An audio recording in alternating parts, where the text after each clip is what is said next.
So, you want to make a Fanganronpa. Considering you're watching episode 3 of a 5-part series, I'm going to assume that's a yes.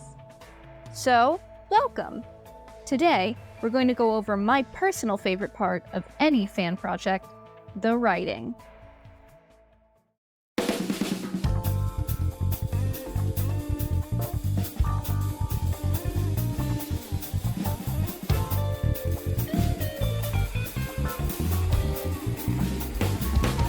Danganronpa. A quick disclaimer before we jump in. I will be giving advice on both do's and don'ts throughout this video, but none of my don'ts are in regard to any specific fangan. My warnings are just general writing advice, but even if they weren't, I think it's pretty scummy to publicly trash on these fan-made passion projects that people are making for free. Fangans are great, and I know a lot of heart goes into them, so I want to make it clear that I am not referencing anyone's work when I talk about my advice. Cool? Cool. Let's get into it then. Writing is the backbone of any fangan. Without it, your project simply does not exist. You can dress up your fangame with the prettiest art and music known to man, but if your story is weak, that won't save it. Think of your project like a cake. The writing is the cake itself.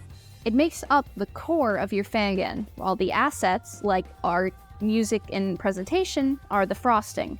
They're important, and they draw people in, but a cake that's mostly frosting isn't very appetizing.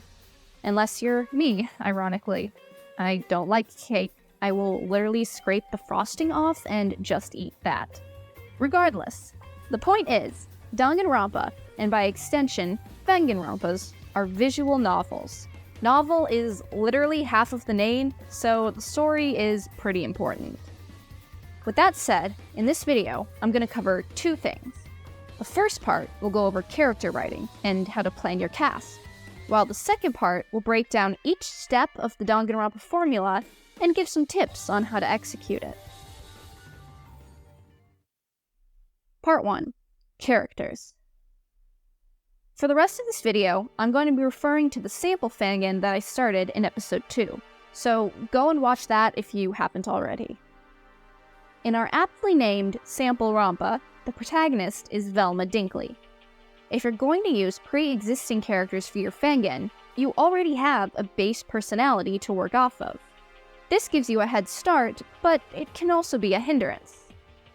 Since people will know these characters, it's important to research them and portray them accurately. Otherwise, people may claim that they are acting out of character. This isn't to say you can never take liberties, but it's important to keep in mind. You should understand the characters before you start making changes to them. With original character fangans, you are creating them from scratch. Most of the following advice will apply to both types of characters, but keep these differences in mind as you're planning things. Every character needs a few things in order to exist. I personally recommend breaking down each character into these parts: backstory, motives, personality, flaws, and development. Backstory is exactly what it sounds like. What has happened in your character's life before the killing game? Keep in mind, not every character has to have a high-stakes backstory to be interesting. In fact, I'd recommend having a balance of intense and simple backgrounds in your cast. A backstory is important because it can help provide context and a reason for many of the things to come, like motivations, personality, and flaws. Every good character wants something, regardless of if it's as simple as opening a flower shop to as deep as fixing their broken family. They have some goal that they are working for in life. What this is can be nearly anything, but it will be a determining factor that drives a lot of their decisions in the story. This is especially important for culprits, since most people won't just commit murder without a very compelling reason. This one is fairly self-explanatory. How does your character act in different situations? One thing that might help is to propose various prompts and write down how your character would react. What would they say? What would they do? How do they interact with the rest of the cast? This is all important for making memorable and unique characters that the audience will enjoy watching. What are your characters' weaknesses? What causes them to make mistakes or poor choices? Every story needs conflict, and character flaws can be a way to naturally introduce it into your plot. Think about how your character's backstory and personality traits can naturally lead into their flaws. A very basic example of this is a kind, shy character who is afraid to speak up, even when not doing so can be considered cowardly. Of course, subverting typical tropes can make characters more interesting, but the core idea that I'm trying to get at here is that thinking about flaws as an extension of a character's personality makes them seem much more natural and realistic than simply making a laundry list of faults just to have them. Another very important reason to outline flaws is for the next point, which is: how does your character change over the course of the story? This will obviously vary greatly by character. A Chapter 1 killer will not have the same amount of time to develop as a Chapter 5 victim, for example. But it is a good idea to at least plan where every character's arc ends up in regards to their starting personality. This is also where flaws can come in handy. Do they overcome their weaknesses and grow as a person? Or do they give in to those flaws and it ends up costing them their life? Don't forget to factor in their relationships with other members of the cast. How do they affect this character and their changes across the story? Let's put it all together in our example of Velma. Her backstory is that she has been friends with a group of fellow teenagers ever since she was a child. They all work together to solve mysteries and unmask bad guys. Her motives are, like the rest of her friends, to stop innocent people from being terrorized by these villains. Her personality is very logical, but she does care very deeply for her friends and those close to her. Possible flaws are that, because of her intelligence, she can be a bit competitive when interacting with people who share her level of smarts. And she's a bit of a skeptic, especially when it comes to the supernatural. So, how would one write her in a killing game? Well, to start, her past experience with mystery solving, along with her motive of helping innocent people, would compel her to take action when the murders occur, and work to solve the case to save everyone else's lives. Another goal of hers would be to survive and escape the killing game in order to get back to her friends. Keeping all of this in mind, along with our theme of logic versus emotion, a possible arc could be Velma learning that emotions can cause people to act illogically, and she needs to learn to use her sleuthing skills to not only look for evidence, but also how people act in order to find out the truth of each case.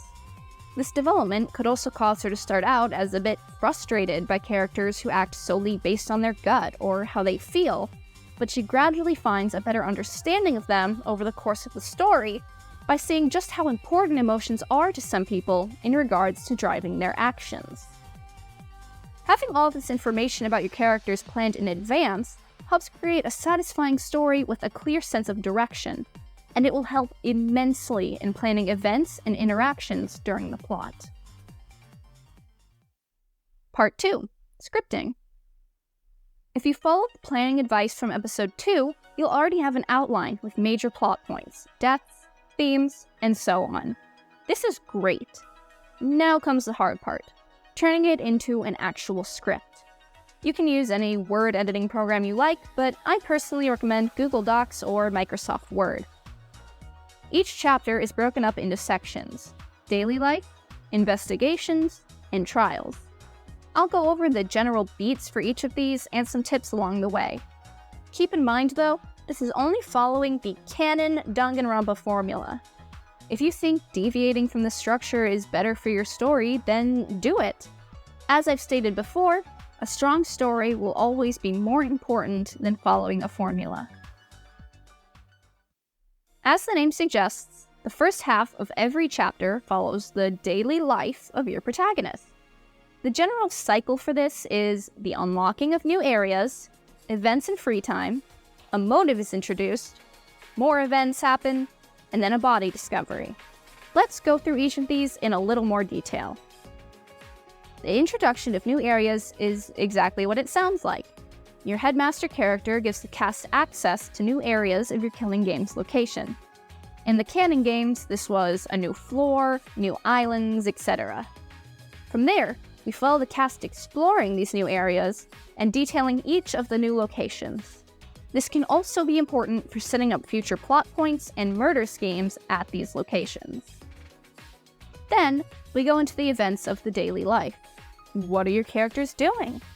This is a great time to establish and flesh out character dynamics and foreshadow upcoming events. Some examples of this in the games are the party in Danganronpa 2, or Kaito, Maki, and Shuichi's nightly training sessions in V3. This is also usually where free time events occur. Free time events are a great opportunity to give more depth and context to your cast, and how they are presented will vary greatly depending on the format of your fangan. You can also use this time to set up subplots that can contribute to things such as character arcs, or tie into the upcoming murder mystery of the chapter. An important reminder is to please not rush through this part of your story. I know it can be tempting to get to the exciting stuff, like death, but the daily life is crucial to setting up your characters so that we can get emotionally invested in them, and so that we will care when they are killed. After some time has passed, the headmaster introduces the motive of the chapter. From there, we should see how this affects the cast and their dynamics with each other. Look at the secrets motive in Sugar Happy Havoc, for example. Some characters, like Makoto and Aoi, are unbothered by the motive, while others, like Toko and Mondo, were deeply troubled by it. Think about how the motive affects your cast, especially this chapter's culprit, and what interesting things could arise from that.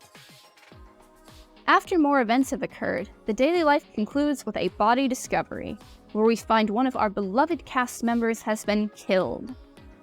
Some tips for disguising who your victim and killer will be is to select a few characters per chapter to set up as potential death candidates. Don't force anything unnatural, but giving quote-unquote death flags to a handful of characters instead of just one makes it harder to pinpoint exactly who will die without making the actual person's death seem out of nowhere. With the discovery of the body, we move into deadly life, which consists of an investigation and a trial. The investigation is where the protagonist gathers evidence that will be used in the trial. I'll go over more about writing the case itself when we get to trials, but for now, some things to keep in mind are to include what other characters are doing during this time, and to not rush through the investigation too much. Pacing is key throughout the whole writing process, but I have seen a number of somewhat rushed-feeling investigations before, so I wanted to highlight it here. Now, we're on to what I personally consider to be the hardest part of writing fangans: the trials, and by extension, the cases. There's many approaches to mystery writing, so no one set of advice will work for everyone.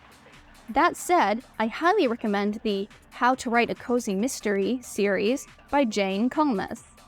She gives a lot of great tips that can apply to your cases. I've linked it in the description, as well as a card in the top corner. Another way I've found helps when approaching your case is to work backwards. Start at the truth of what happened. For example, writing your closing argument first may help. Then, find ways to disguise elements of that truth. One example from the games is in Case 1 of Danganronpa 2, the victim was stabbed using a skewer from under the floorboards. But this fact was disguised because another character had previously hidden a knife under the table where the body was found. Trials are made up of slowly peeling back these layers of tricks until you finally arrive at the truth. Some tips I have specific to Danganronpa trials are that you should go through a few suspects before arriving at the culprit.